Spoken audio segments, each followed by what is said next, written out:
Hello students, I am अनुराग। आज हम partner capital account discuss कर रहे हैं। रिटायरमेंट में मैक्सिमम पार्टनर कैपिटल में क्या क्या आ सकता है। सही है।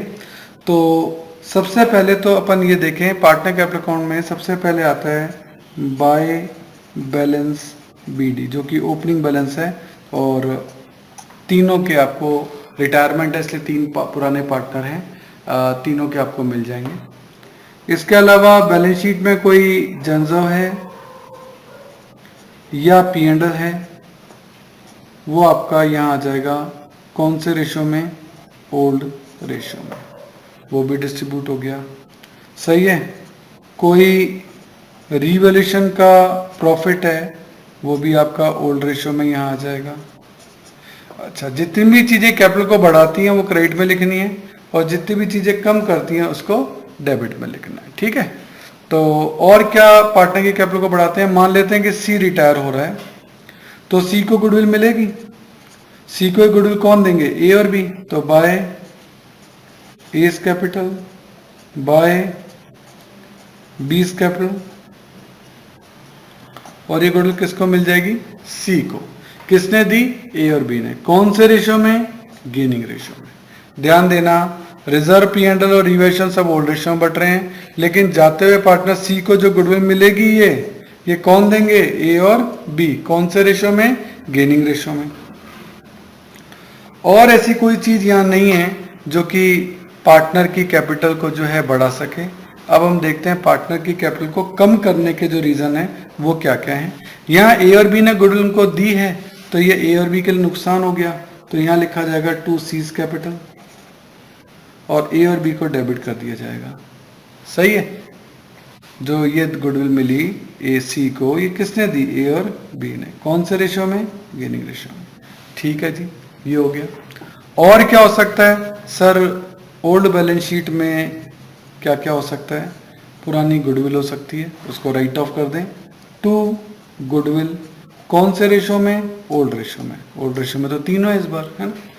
हो सकता है यहाँ कोई पी एंड एल हो तो टू पी एंड एल कौन से रेशो में, ओल्ड रेशो में, तीनों। हो सकता है कि रिवैल्यूएशन से आपको लॉस हो तो टू रिवैल्यूएशन, ये भी कौन से रेशो में, ओल्ड रेशो में। और ये क्या है, ये है लॉस, ये भी कौन से रेशो में, ओल्ड रेशो में। सही है। तो इस तरीके से ये आइटम कैपिटल को बढ़ाने वाले हैं, ये आइटम लेस करने वाले हैं। नाउ पार्टनर जो सी रिटायर हो रहा है उसको कुछ पैसा पे करना हो तो टू बैंक। सही है। जो भी पेमेंट ये क्वेश्चन में गिवन होगा कितना पेमेंट करना है। अगर नहीं गिवन है तो उसका बैलेंस कौन, सी है, तो सी का बैलेंस सी के लोन अकाउंट में ट्रांसफर कर दिया जाएगा। ये सी का बैलेंस कहां चला गया, सी के लोन में चला गया। नाउ अब सी तो चला गया, उसको या तो पेमेंट कर दो या उसके लोन में डाल दो। अब बचे कौन, ए और बी, तो ए और बी का क्या निकल जाएगा, बैलेंस सी डी, क्योंकि ये तो कंटिन्यूइंग पार्टनर है ना, तो इनका अमाउंट बैलेंसिंग फिगर में यहां आएगा। अब सी का बैलेंस सी डी नहीं निकल सकता क्योंकि सी तो रिटायर हो चुका है, और इसकी दोनों साइडें जो हैं वो बराबर की जाएंगी। यानी क्रेडिट साइड का टोटल होगा, उसमें से डेबिट साइड लेस करेंगे और देन आपके अमाउंट निकल जाएंगे। सही है। तो इस तरीके से हमने देखा कि एक तो ओपनिंग बैलेंस, ये तो कैपिटल से आ जाएगा balance sheet. General P and L balance sheet से आ जाएंगी। रिवेल्यूएशन का प्रॉफिट रिवेल्यूएशन को बनाना पड़ता है। ए और बी गुडविल दे रहे हैं किसको, सी को, तो सी को क्रेडिट मिल रही है और ए और बी डेबिट हो गए, देखो यहाँ।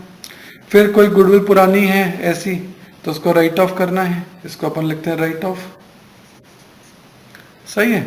टू पी एंड एल, जो पी एंड एल यहाँ हो उसको डिस्ट्रीब्यूट करना है ओल्ड रेशियो में।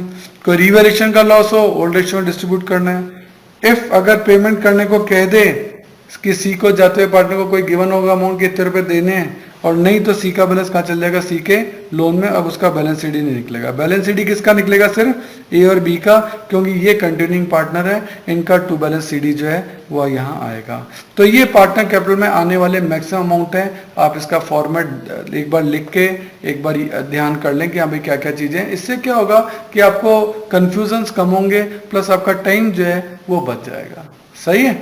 Okay, thank you.